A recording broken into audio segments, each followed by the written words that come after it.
In the 2011 sheep report that was done by the United States Department of Agriculture, it was found that 27.3% of all lambs that die in the first 3 weeks of life, those deaths are due to weather.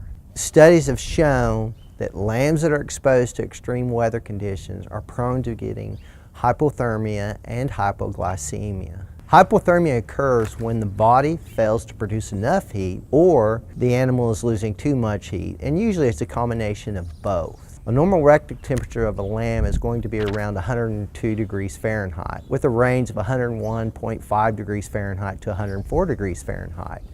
If we have a temperature of 99 degrees to 101 degrees, we'd consider that mild hypothermia. Anything below 99 degrees Fahrenheit is considered severe hypothermia.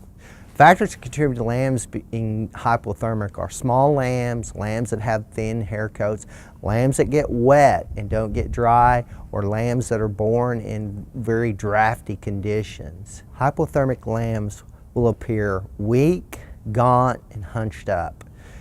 In severe cases, these lambs will be down, they won't be able to stand, they usually can't lift their heads up.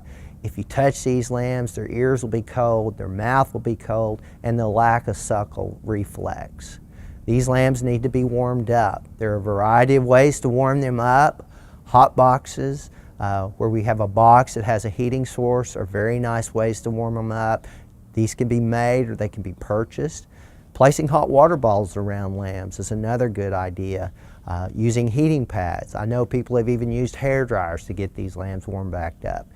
Hot water baths are really nice ways to warm animals up, but you need to be careful when it comes to lambs, because if you wash the sin off that lamb, that you may not be willing to accept that lamb back when you try to put it back with its mother. We talk about hypothermia, but hypoglycemia usually is a sequel to hypothermia, and this is just a low blood sugar. So when you find these lambs, a lot of them are going to need to be fed. Normally the way we're going to do that is either going to tube feed them, and in severe cases we may need to give these guys some type of form of sugar, glucose or dextrose in the form of an intraperitoneal injection or an IV injection.